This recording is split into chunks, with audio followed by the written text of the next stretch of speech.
Si tú estás aquí por tu primerita vez, tu segunda vez, bienvenido a la iglesia familiar. Si no pudiste venir la semana pasada, no sabes que ya empezamos nosotros nuestra nueva serie llamada Verano en el Monte. Durante el verano vamos a estar en el monte estudiando el Sermón del Monte. El Sermón del Monte es una serie de enseñanzas, vaya la redundancia, que enseñó Jesucristo en los capítulos 5, 6 y 7 de San Mateo.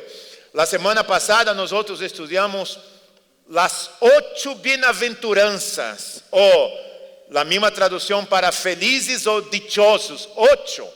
Le dimos a ustedes 8 bienaventuranzas que tienen que ver con el carácter de la persona. Las bienaventuranzas son los caracteres, las facetas del carácter, y desafiamos a la iglesia que pudiera marcar 3 de las 8, guardar en su Biblia y estar orando por esas 3 áreas que tú necesitas de cambio, yo necesito cambiar en mi vida, son diferentes para todos nosotros, por eso son 8. No vamos a hablar de ellas hoy, tú tienes que buscar información en aquella mesita que está allá al final, la hermana que está allá te puede dar información, si tú necesitas saber cuáles son las 8 para poder trabajar y orar encima de esto. Vamos a leer Mateo 5 en continuación de nuestra serie y vamos a estar hablando acerca de la influencia del cristiano en este mundo. Si tú no sabías, si no te han dicho, solo te voy a afirmar si ya lo sabes. Si no lo sabes, vas a saber hoy. Todos nosotros que estamos aquí somos hombres y mujeres de influencia. Y tú me dices así, ¿cómo, Pastor da Silva? Fácil. En el momento que tú mandas un correo electrónico a alguien, o cuando tú mandas un mensaje de texto a una persona, tú estás influenciando a esta persona. Cuando ella lee tu mensaje o lee el correo, ella recibe influencia de tu parte. Cuando tú estás en el teléfono hablando con alguien, tú estás influenciando a esta persona. Cuando tú estás en tu trabajo todos los días trabajando y tienes personas a tu alrededor, tu vida influencia a esta persona. Cuando tú estás en la orilla de una cancha mirando a tu hijo jugar fútbol, tu nieto jugando o jugando béisbol y tú estás ahí gritando, vamos, vamos, vamos, y hay un grupo de mamás aquí a tu lado, tú estás influenciando a estas mamás. Tú influencias y recibes influencia. Cuando tú lees el correo que alguien te envió, esa persona te está influenciando a ti. Cuando tú vas a tu trabajo y la gente empieza a hablar contigo, compartir contigo, ellos te están influenciando. Todos nosotros influenciamos y somos influenciados. La cuestión es saber qué tipo de influencia somos y qué tipo de influencia recibimos. Porque solo hay 2 tipos de influencia: la buena influencia y la mala influencia. Si tú te preguntaras en esta mañana, aquí ahora, para ti, pensando en tu vida, ¿tú eres para los demás una buena influencia o tú eres una mala influencia? Cuando las personas te están influenciando a ti, ¿tú crees que ellas te están influenciando de una manera negativa o de una manera positiva? En tu matrimonio, relación matrimonial, tu parte, ¿tú crees que tú eres una influencia positiva para tu pareja o tú eres una influencia negativa para ella? En tu vida de hijo, de padres, ¿eres influencia positiva o negativa para tus hijos cuando ellos te miran, cuando ellos hablan contigo? ¿Tú crees que ellos pueden decir, mi papi, mi mamá son de mucha influencia para mi vida, influencia positiva? O quizás digan, well, no creo que mi mamá y mi papá son lo que ellos dicen ser, porque me dicen una cosa y hacen otra completamente diferente. ¿Qué tipo de influencia tú eres? Entonces Jesús, después de haber hablado a los discípulos acerca de las características, las facetas de la vida cristiana, en Mateo capítulo 1, del 1 a 12, llamado de bienaventuranza. Ahora en el mismo capítulo, en el versículo 3 al 16, él dice, ahora ustedes van allá afuera en el mundo y ejerzan su influencia. Y dijo Jesús, ustedes van a ser sal y luz en el mundo. Entonces Jesús usa lo que nosotros llamamos de una metáfora. Una metáfora no es lo mismo que una parábola. Acuérdense que Jesús le fascinaba contar historias. Jesús contava tanta história e não era hispano. Isso é o que me ha sorprendido de Jesús. Sabe mais chistes de história que nós outros. Tu mira a vida de Jesús. E para todo o que ele iba a falar, ele conta uma história. Houve homem, passou que, sucedeu que. Então sempre ele usava histórias para ilustrar o que ele iba a ensinar. Ele usava os recursos de uma cultura conhecido para ensinar algo desconocido. A isso lo chamamos de parábolas. História da vida real e se aplicava à vida espiritual. Uma metáfora não é uma história, é uma comparação. Jesus disse uma vez: "Eu sou a porta." E tu te pones a pensar: ¿é Jesus uma porta? Sim ou não? Não. Ele não é uma porta, tu não pode abrir Jesus. Ele dijo: "Eu sou o pão de vida." ¿Lo puedes comerlo? Tampoco lo puedes comerlo. "Eu sou el agua." ¿Jesús es el agua? No, esa es una metáfora. Una metáfora es una comparación. La parábola es una historia. Entonces Jesús usa la metáfora de la luz y la metáfora de la sal para decir a los discípulos: assim como la sal, assim como la luz, ustedes deben ser de influencia en este mundo. Vayan y sean sal y luz del mundo. De eso vamos a estudiar hoy. Dos cositas importantes acerca de cómo ser de influencia en nuestra sociedad, en nuestra escuela, en nuestra casa, en nuestra iglesia, y qué podemos aprender de la sal y de la luz. Dicho esto, vamos a leer en Mateo capítulo 5, en esa versión que yo tengo, la nueva versión internacional. Si tienes tu Biblia, te aconsejo que lo abras. Si tú no tienes, puedes prender. Si tú no tienes para abrir ni para prender, ponemos en la pantalla justamente para las personas que quizás no tienen una Biblia, que se han olvidado de su Biblia. Si tú tienes una Biblia y no la trajiste, entonces no es para ti ese versículo, eres un irresponsable. Pero anyway, tú vas a poder leer también. Mateo capítulo 5. En el versículo 13, escucha lo que dijo Jesús acerca de la influencia. Ustedes son la sal de la tierra, pero si la sal vuelve insípida, se vuelve insípida, si la sal pierde el sabor, dice Jesús, ¿cómo recobrará su sabor? Piénsalo conmigo por un momento. Si la sal pierde su sabor, se vuelve insípida, ¿cómo tú crees que tú puedes recobrar el sabor de la sal? Ya no sirve para nada, sino para que la gente la deseche y la pisotee. Ustedes son la luz del mundo, dijo Jesús. Una ciudad en lo alto de una colina no puede esconderse. Quero que tu pienses em todo o que tu estás escuchando. Uma ciudad en el alto de una colina no puede esconderse, ni se enciende una lámpara para cubrirla con un cajón. Si tú enciendes una lámpara, tú no la enciendes para cubrirla con un cajón. Por el contrario, dijo Jesús, se pone en la repisa para que alumbre a todos los que están en la casa. Versículo 16. Hagan brillar su luz delante de todos, para que ellos puedan ver las buenas obras de ustedes y alaben al Padre que está en el cielo. Hagan brillar su luz. ¿A dónde la luz tiene que brillar? ¿A dónde?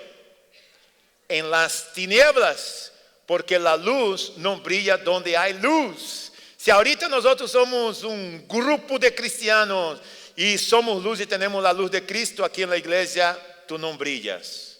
Tienes que brillar en tu trabajo, en la escuela, en la oscuridad, dijo Jesús. Porque luz no brilla donde hay luz, luz brilla donde hay oscuridad.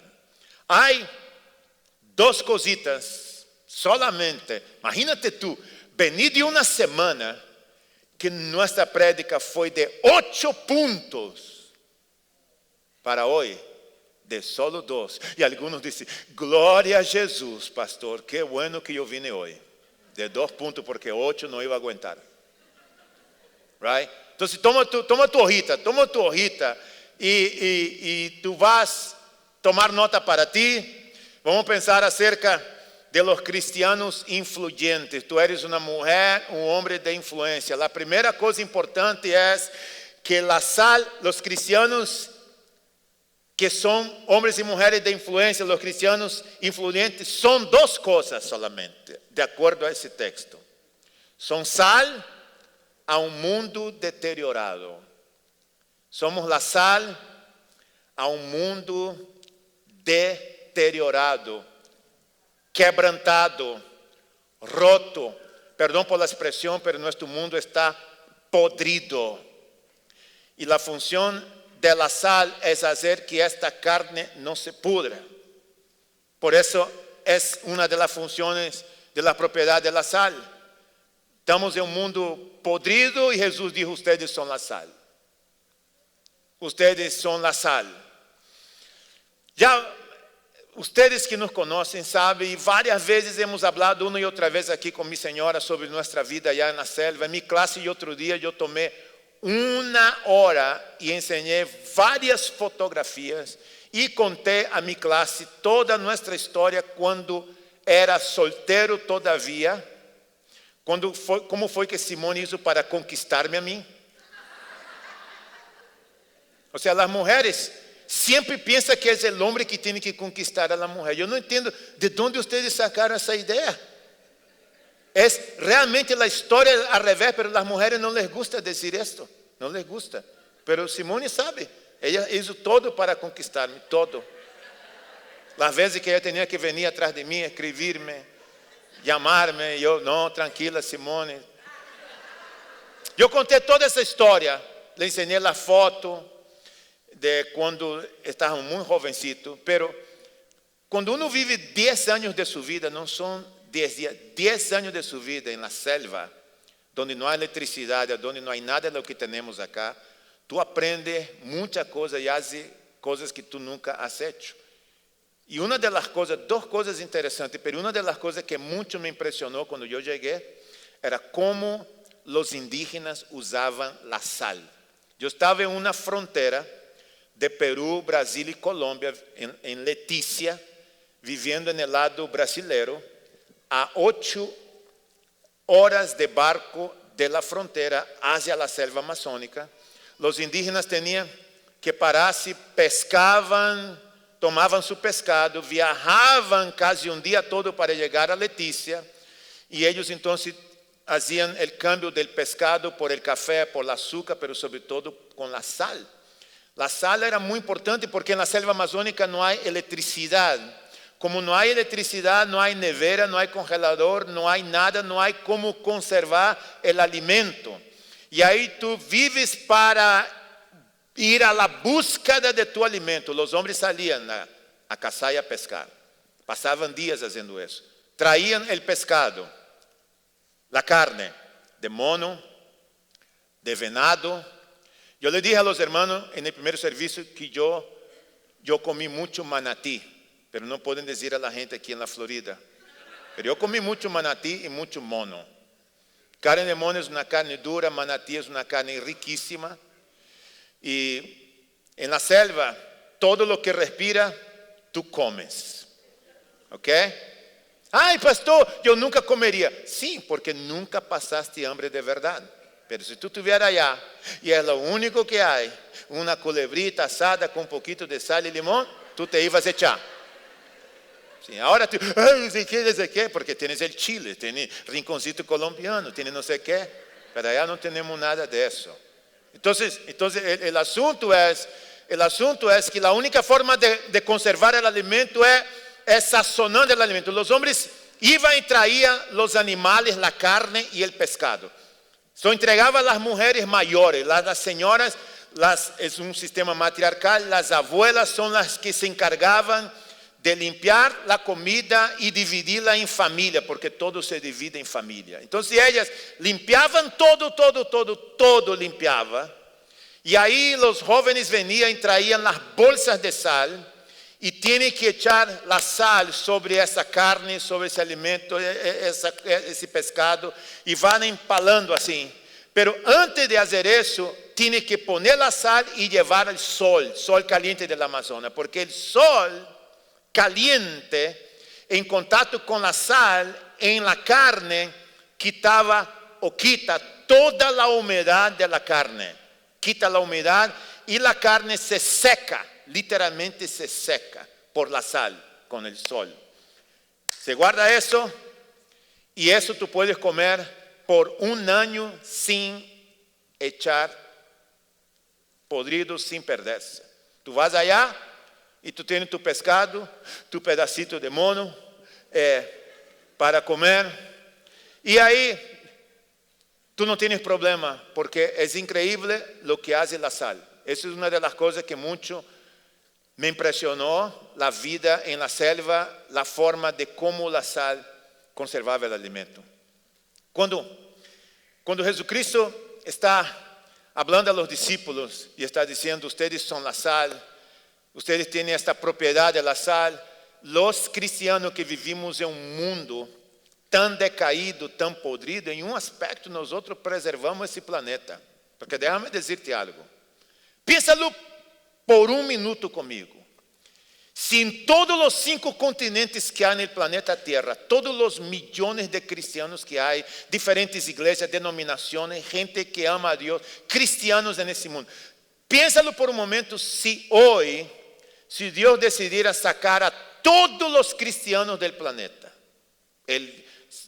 tú, tu vecino que es creyente, tu amigo del trabajo, todos los cristianos que están congregados en las diferentes denominaciones hoy día, si no existiera iglesia hoy, si no existiera iglesia, ¿cómo sería este planeta?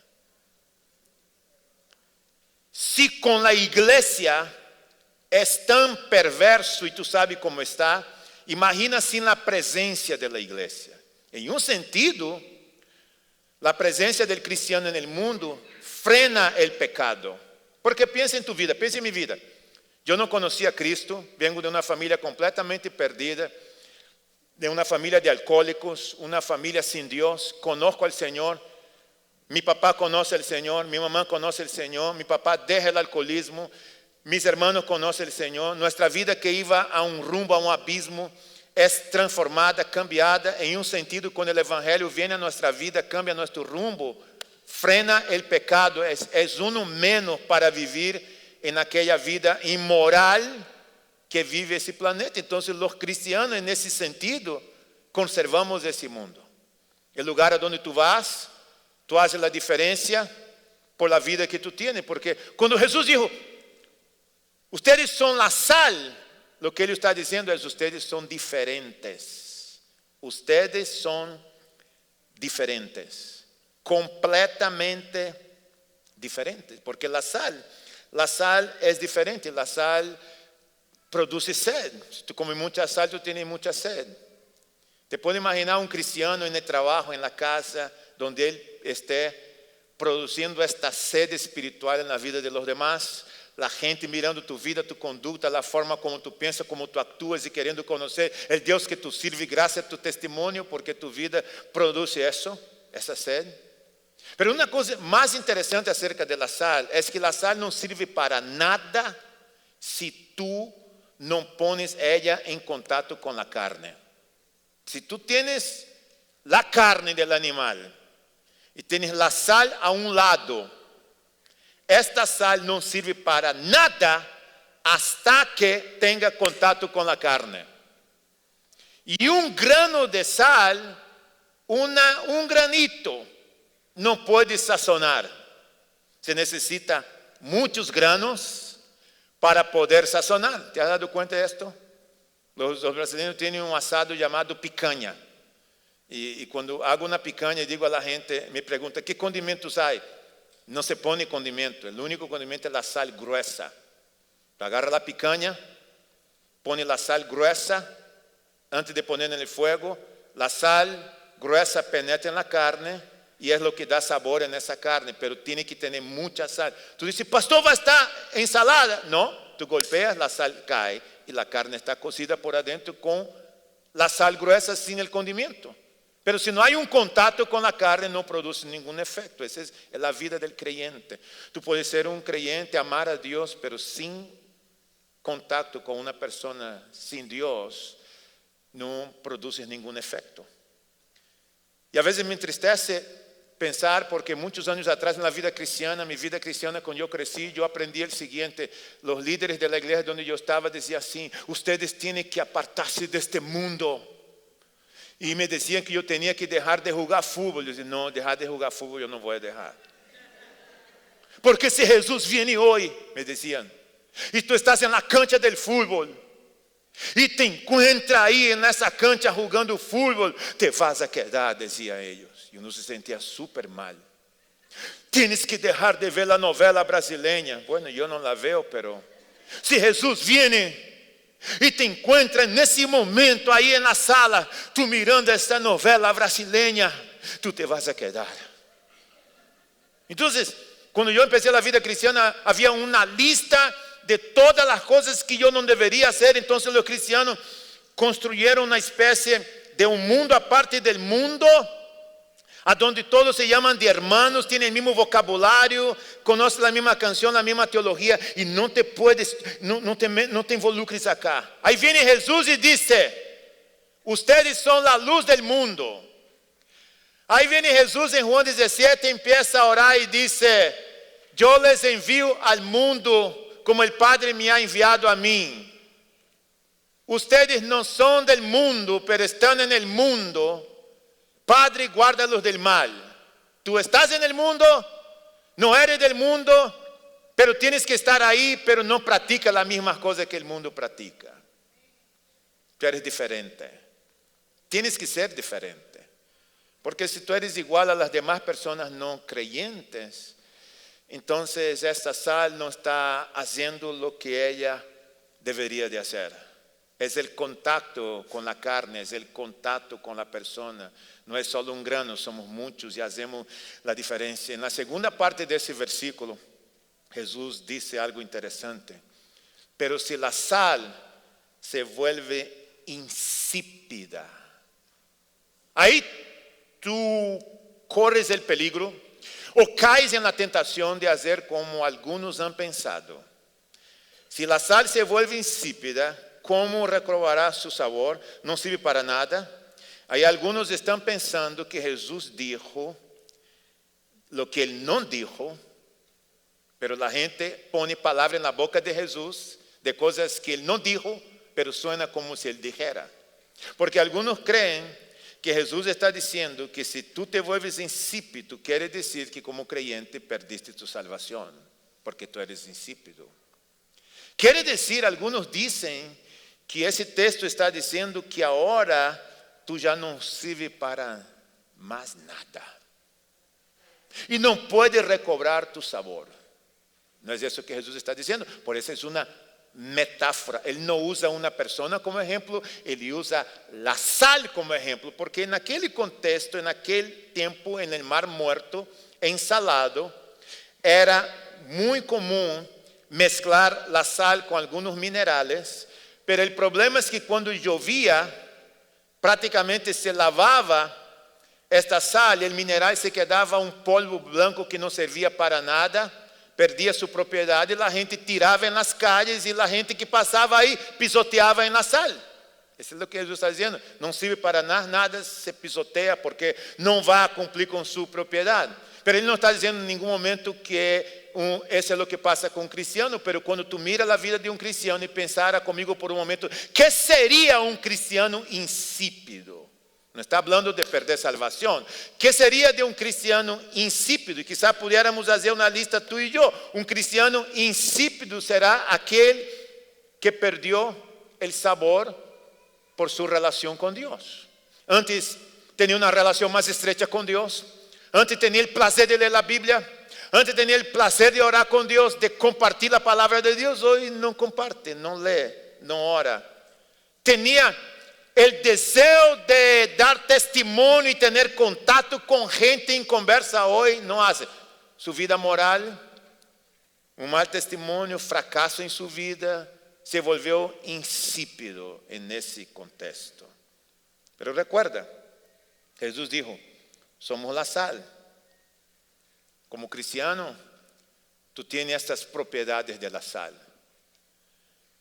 Y es hermoso ver esto y saber que Dios no nos llamó para ser azúcar, sino sal. Específicamente te llamó para ser sal, no azúcar. Tú eres el que hace la diferencia con tu vida. Tú eres el que sazona a la gente con la palabra de Dios. No solo con lo que tú dices, pero la forma como tú vives en ese lugar. Ojalá que las personas puedan tener sed al hablar contigo y conocerte a ti, del Dios que tú sirves. Porque eso es lo que hace la sal. Luego, los cristianos influyentes son, número 2 en tu hojita, luz en un mundo en tinieblas. La otra cosa que mucho me impresionó en la selva fue ver en las madrugadas, como en la selva no hay electricidad, como en la selva se viaja mucho en barco, nosotros tenemos un pequeño barco, y el mejor día para viajar de barco es en la luna llena. Cuando la luna está llena, lo que hacen los indígenas y la gente es que aprovechan viajar de noche porque de día es muy caliente, se gasta mucho diésel. Pero en la luna llena, como los barcos, la mayoría no tienen motor de electricidad, porque la gasolina vale oro. Entonces la gente no tiene el motor, entonces tú no sabes cuando viene un barco, tú único que escuchas es el que un barco está veniendo, pero tú no sabes, un barco se puede y pasa, se accidenta con otro barco en plena selva. Pero la gente lo que hace es cuando sale la luna está llena. Lo increíble de la naturaleza es que la luna llena refleja, ellas en contacto con el río, con el agua, refleja de una manera que crea un camino. Entonces cuando es luna llena es cuando la mayoría de las personas viajan cuando son largas distancias. Entonces en la luna llena es más o menos lo que está aquí en esa foto. Eso es lo que pasa. Eso es una oscuridad profunda, pero la luna crea un camino. Y es increíble porque tú estás en ese barco y tú puedes ver prácticamente todo por causa de la luna llena. Jesús dijo, ustedes son la luz del mundo. Y es increíble que la luz rompe las tinieblas. La luz rompe la oscuridad. Haz la prueba en tu casa. Vê se tu pode cerrar todas tus ventanas, pero que não entre nada. Apaga o televisor, que não entre nada de oscuridade, a ponto que tu não podes mirar tu mano aqui, oscuro. Pero prende um fósforo, por mais chiquito que seja, tu vas a ver. Porque as tinieblas não podem com a luz. As tinieblas não têm poder sobre a luz, pero a luz penetra em las tinieblas y la rompe de una manera simplemente increíble. Ahí entonces Jesús dijo, ustedes son la luz, ustedes brillan. Y una de las cosas que hace la luz es que la luz es atractiva. Nosotros que vivimos en la Florida, yo que vivo acá, cuando me voy a veces de la casa me olvido de apagar la luz de afuera, y cuando tú llegas, la luz de afuera prendida está lleno de insectos. Y una larga tija blanquita en la pared, comiendo todos esos insectos, haciendo el trabajo que tú no vas a hacer. No la mates, por favor, ¿ok? Ay, pastor, me da asco. No la mates. Ella limpia. Pero cuando tú apagas la luz, no viene el insecto. Pero cuando tú prendes la luz, atrae el insecto. La luz es atractiva.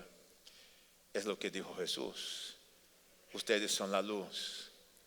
El Evangelio y Cristo que vive en tu vida debería atraer las personas a ti por tu forma de ser, de pensar, de hablar, por tu forma de vivir la vida, porque somos diferentes.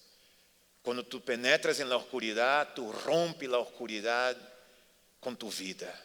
Y no necesariamente tienes que decir nada, solo tienes que vivir tu vida de acuerdo a lo que dice la palabra de Dios. Eso es lo que dijo Jesús. Y otra cosa que dijo Jesús que me llama mucho la atención y me acuerda de la selva muchísimo, es que él dice que no se puede esconder una ciudad que está en una colina.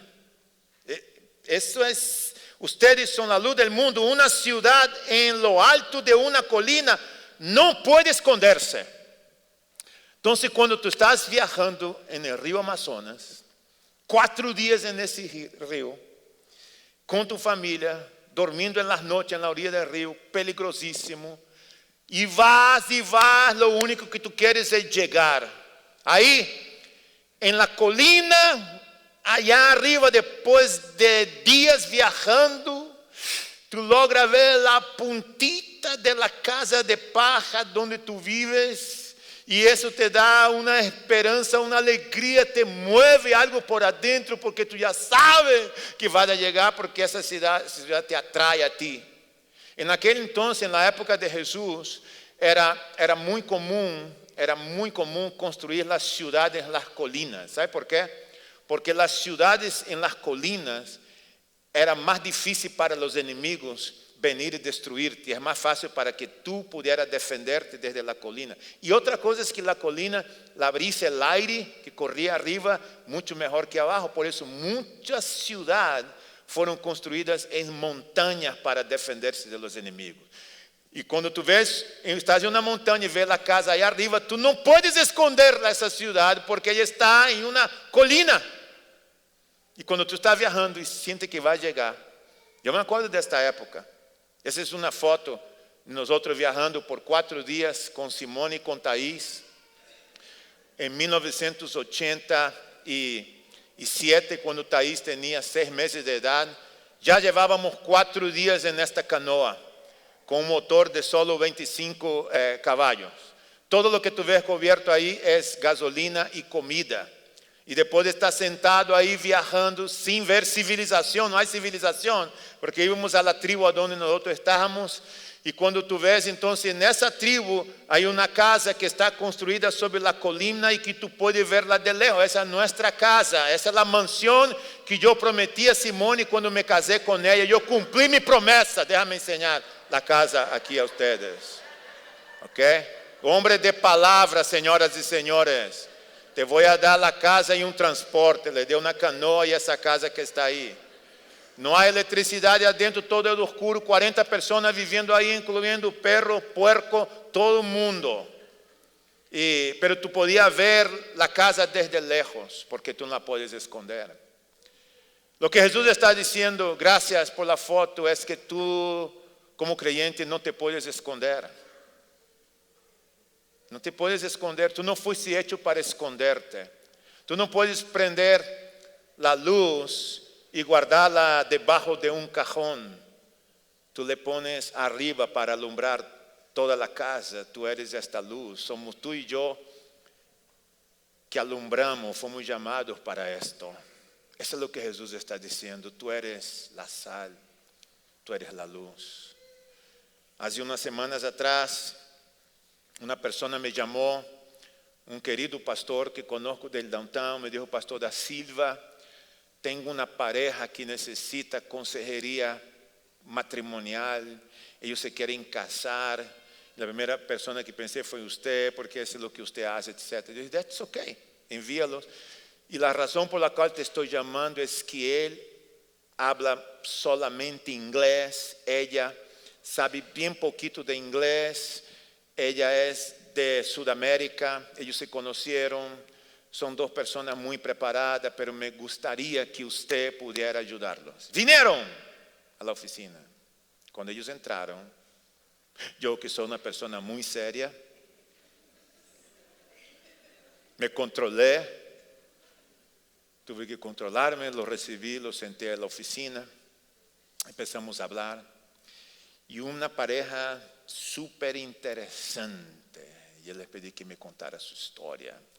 Él, el pastor que me llamó, me dijo: ese hombre es un hombre que ha ayudado a plantar la iglesia, es un hombre de negocio, Es un hombre muy comprometido con Dios. Él ama a Dios como tú no te imaginas. Él ha sido de mucha influencia en mi vida, me decía el pastor. Por eso quiero que tú lo trates, lo cuides bien a él. Ese es un hombre que sabe mucho de la palabra. Pero él quiere estar seguro que esta mujer con quien él está en esta relación de noviazgo es cristiana. Entonces mi trabajo era descubrir si ella era cristiana o no. Fácil para mí, fácil essa tarefa. E se sentaram e como me levar, como me le foi para cá, para allá. E le dije a ella, cuéntame tu história, tu vida espiritual. Soy una mujer muy espiritual. Vengo de uma família assim, assim, assim. Bueno, final da história, ela não era creyente, não sabia nada da salvação. Me senté, tomei um papel, hice os 3 círculos, le enseñé el plan de salvação. Essa mulher estava em llanto, chorando, porque nunca se imaginava o que era a salvação, o que era esto. E aí então le hice o desafio se ela queria entregar sua vida a Cristo Jesus. Não pensou 2 vezes, queria que lo bautizara já. Ela estava emocionada. Então eu lhe perguntei a ela, senhora, por que você se quer casar com ele? Déjame dizer entre nós outros aqui, às vezes eu pergunto, essa é uma pareja? E ele me diz, nem sei por quê, pastor. E lo peor es esto, lo peor é quando já estão casados. E tu perguntas, por que te casaste? Ai Deus, se eu hubiera sabido antes, pastor, que era assim. E eu digo, too late, agora não pode sair. Então, às vezes a gente entra no matrimônio sem ter a mínima ideia de lo que é o matrimônio, que é esto. Pensa que é uma aventura para ver se funciona. Então, eu lhe perguntei, senhora, uma mulher que habla francês, espanhol, português e guarani, e um pouco de inglês. Escritora, jornalista, periodista, uma mulher muito preparada, uma posição econômica muito boa. Ele, um homem cristiano, um homem de negócio que ama a Deus. Ela, viúda há 7 anos. Ele, viúdo há 7 anos. Como se conheceram? Ele estava no trabalho dele fazendo umas coisas. A hija dessa senhora trabalha em uma companhia que administra a limpeza nesse lugar. Ela foi com sua hija esse dia. Nunca havia estado aí. Eles contando-me a mim a história. Quando ela se bajou do carro, o Senhor estava aí mirando os árvores assim. E quando ele se volteou para cá, ela se volteou de allá. E os dois se voltearam assim e foi ¡tran! Órale pues. E era uma cosquillita por acá e uma cosquillita por allá. E quem eres tu que sou eu, que não eres, que eres, que não sou, e tu que sim, que sou, que fui, que não fui. E aí então eles começaram a conhecer-se, resultado dessa sencilla história. Há 4 meses estão em noviazgo. Em setembro ele me disse que vai comprar o anillo. Em abril se vão a casar, estão viúdos. O único detalhe, quando eu lhe perguntei por que te quer casar, ele disse, há algo em ele que me atrai muito, que é sua fé. Ele sempre habla de seu Deus, de sua fé, de sua vida com Deus.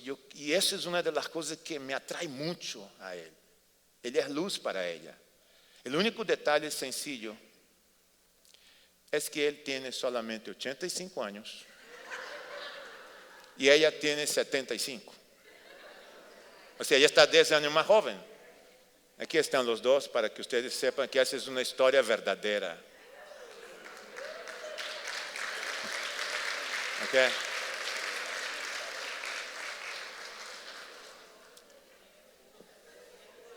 Mira el pantalón de la señora. Oh, está mejor que muchos pantalones que he visto aquí en la iglesia. Todavía hay esperanza, mujeres. Gloria a Dios. Este hombre, que solo de hablar con él tú sientes la presencia de Dios, ha sido una luz increíble y una sal en la vida de esa señora, de querer compartir el evangelio, hablar con ella de Jesús y asegurar que ella realmente conoce del Señor. Iglesia, tú eres sal, y luz en medio de las tinieblas.